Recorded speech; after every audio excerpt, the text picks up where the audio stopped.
Hari abantu benshi batekereza ko gutsinda mu buzima bisobanura kugira umushahara munini cyane.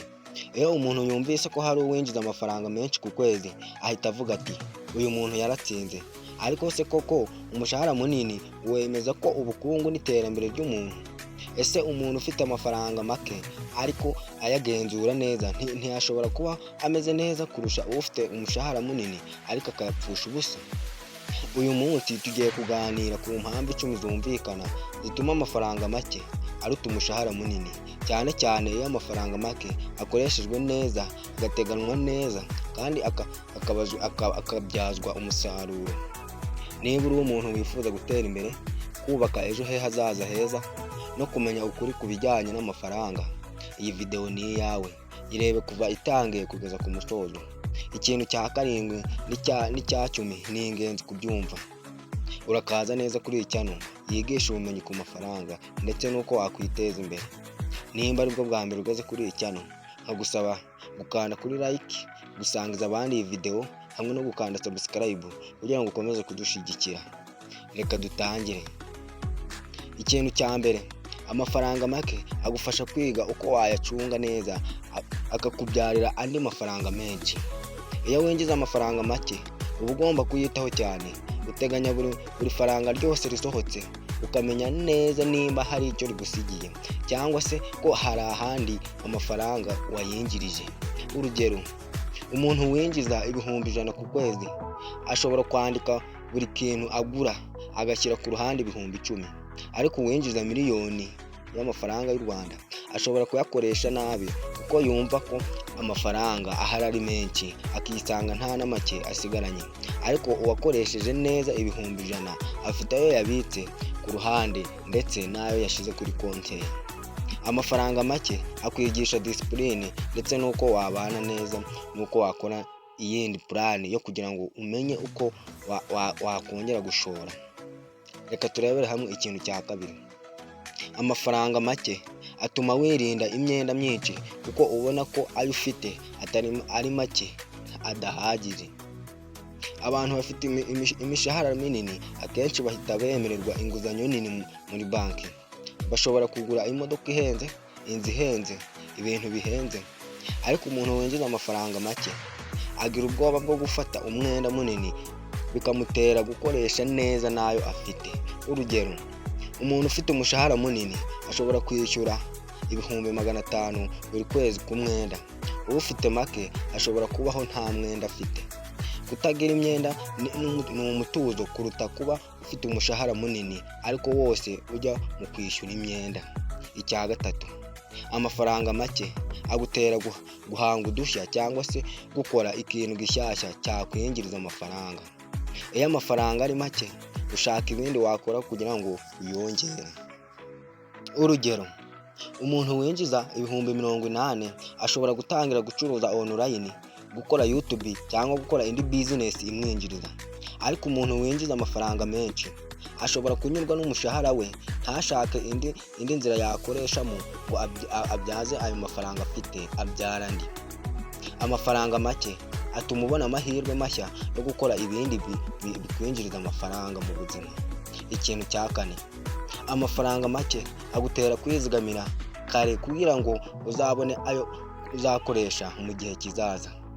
Iyo winjiza amafaranga make, ubuze agaciro k'amafaranga kuruta uwinjiza amafaranga menshi.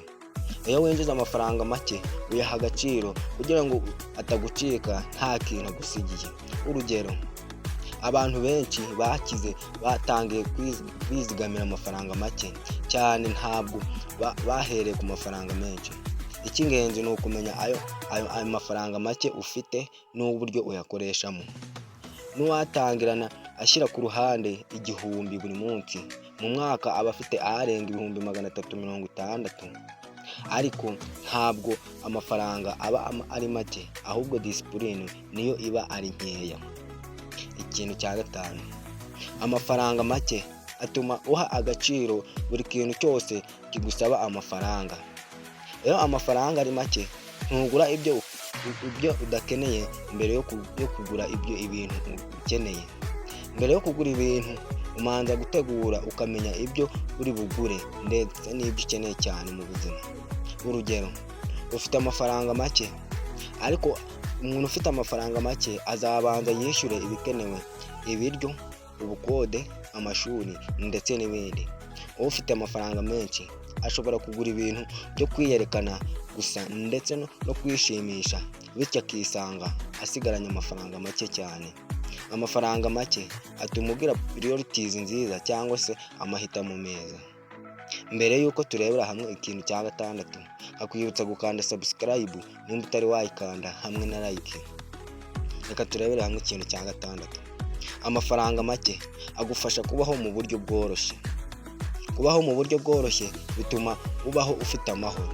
Hari abantu binjiza amafaranga menshi ariko babaho bafite stress yo kugumana urwego rwabo kugira ngo batabacaho, bagahora bahangayitse ngo batabasiga inyuma, ngo abandi barabanyuraho.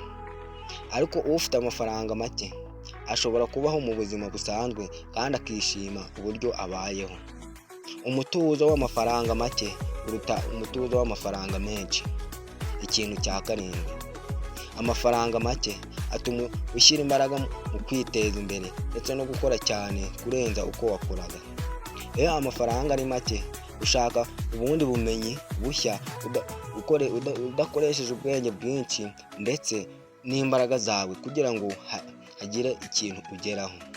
Urugero, kwiga digital skills, ubucuruzi cyangwa indimi biragusaba gukora cyane ndetse no gukoresha ubwenge bwawe. Ariko uwinjiza amafaranga menshi ashobora kwirara ngo agakora gake, cyane cyane akiringira ibyo afite ngo nibyo bizamubeshaho. Amafaranga make ni moteri yo gukura mu iterambere. Ikintu cya munani, amafaranga make agufasha kubaka foundation ikomeye mu bukungu bwawe. Iyo wize gucunga make, niyo waba ufite winjiza amafaranga menshi, ntupfa kuyapfusha ubusa.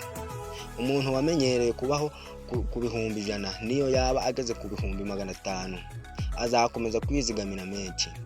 Amafaranga make ni ishuri rikomeye cyane rikwigisha byinshi byo gukora. Ikintu cya 9, amafaranga make agutera kwihangana. Kubaho ufite amafaranga make bigusaba patience cyangwa se ubwitonzi. Iyo ufite ubwitonzi uba wizeye mu muco wawe, uzayakoresha neza no mu ishoramari mu buzima bwa buri munsi. Kwihangana ni isoko ry'ubukire. Ikintu cya 10 ari nacyo cya nyuma, amafaranga make aruta umushahara munini utagira igenamigambi rihoraho. Iyi niyo mpamvu ya mbere ikomeye cyane. Nta kamaro k'umushahara munini niba utizigamira, udashora, uhorana imyenda, ukoresha byose mu kwiyerekana.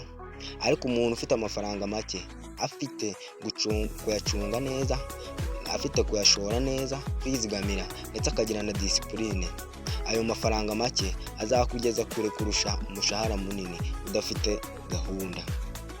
Ukuri ni uku, si amafaranga menshi atuma umuntu aba umukire, ni uburyo ayakoreshamo. Watangira gushaka umushahara munini, ariko niba utari wagira gucunga ayo ufite ubu, ntayo uzabona, n'uzayabona azanagenda. Tangira uyu munsi, andika ibyo winjiza, teganya ibyo ukoresha, shyira ku ruhande niyo yaba ni 1000 gusa, azakugirira akamaro. Shaka ubumenyi buzaguha andi mafaranga. Ibuka ko ubukire atari urugendo rw'umunsi umwe, ni urugendo rw'imyitwarire n'imitekerereze. Niba iyi video yagufashije, kora like, ukanda share, usangiza abandi iyi video, ndetse nakwibutsa no gukanda subscribe nimba utari wayikanda, ukande no kunzogera, kandi wandike no muri comment uti natangiye gucunga neza amafaranga yanjye. Tuzongera duhurire mu yindi video.